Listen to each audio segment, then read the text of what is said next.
السلام علیکم گائز. آج بلاگ بنانے کا کوئی موڈ تو نہیں تھا.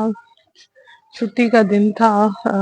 گھر پہ کام کاج سلسلے کام کے چلتے رہتے ہیں, ٹائم کا پتہ نہیں چلتا.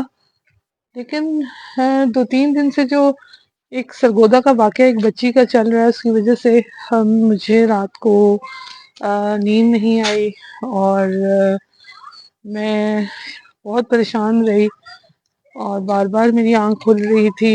مجھے سمجھ ہی نہیں آ رہی تھی کہ کیوں اس طرح ہو رہا ہے. میں یہی سوچ رہی تھی کہ پتہ نہیں اس وقت کیا ہوا ہوگا, اس بچی کے ساتھ کیا ہوا ہوگا. تو والدین کو چاہیے کہ اب تو دیکھیں ہر چیز یہ بہت روٹین میں ہونا شروع ہو گئی ہے. ہر مہینے, ہر 10 دن بعد, ہر 15 دن بعد ہم ایک نئی چیز سنتے ہیں. تو آپ اپنے بچوں کو اس طرح اکیلے, اسپیشلی بچیوں کو دکانوں پہ مت بھیجیں.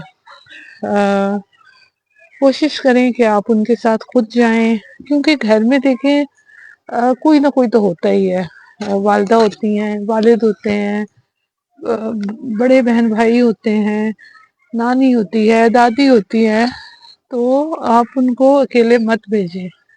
اور اگر کہیں آپ اکیلے ان کو بھیجنا بھی پڑ جائے تو آپ نے بچوں کے اوپر آیت الکرسی لازمی پڑھنی ہوتی ہے. تو اللہ تعالیٰ سب کو اپنے حفظ و ایمان میں رکھے. چھوٹے چھوٹے بچے ہیں, ان کو نہیں پتا ہوتا کہ جو آگے بندہ ہم سے بات کر رہا ہے وہ کتنا تیز ہے, شاطر ہے, اس کی سوچ کیا ہے. تو آپ کوشش کریں کہ چھوٹے بچوں کو تو باہر اکیلے بھیجیں ہی نا. اب تو ہر چیز کلیئر ہو گئی ہے, کتنی دفعہ ہو گیا, کتنی دفعہ ہو گیا. اور شاباش ہے سرگودا کی عوام کو جنہوں نے جس بندے کو مارا ہے اس کو قبرستان میں جگہ نہیں دی. مطلب بہت سارے ایشوز ان کی فیملی کو بھی فیس کرنے پڑ رہے ہیں.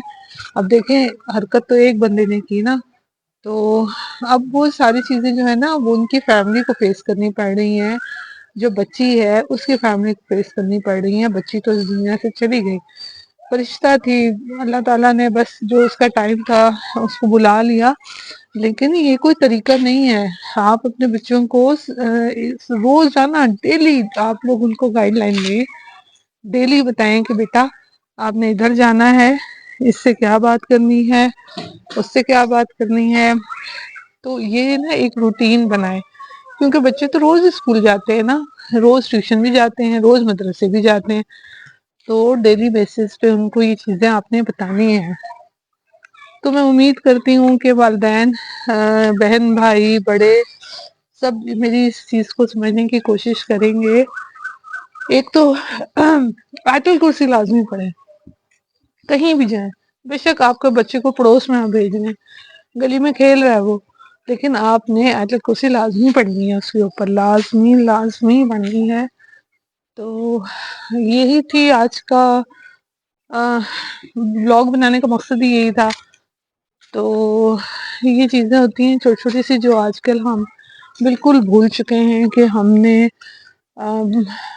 بچوں کے اوپر آیت الکرسی پڑھنی ہے, ڈیلی بیسس ان کو سمجھانا ہے, گڈ ٹچ کیا ہے, بیڈ ٹچ کیا ہے. اور اس میں کوئی شرم کی بات نہیں ہے.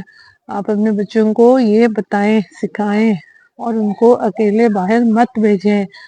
یہ چیزیں اب بہت کامن ہوتی جا رہی ہیں. تو خدارا اپنے بچوں کو ایک اپنی چھوٹی سی سہولت کے لیے کہ میں کہاں اٹھ کے باہر جاؤں, تو ان کو اکیلے آپ باہر مت بھیجیں. میں امید کرتی ہوں کہ آپ کو میری بات کی سمجھ آ گئی ہوگی. دعاؤں میں یاد رکھیے گا. آج تک کے لیے اتنا ہی. نیکسٹ بلاگ کے لیے کوئی نیا ٹاپک دیکھوں گی تو پھر آپ سے بات کروں گی. جب تک کے لیے میں آپ سے خدا حافظ کرتی ہوں. خدا حافظ.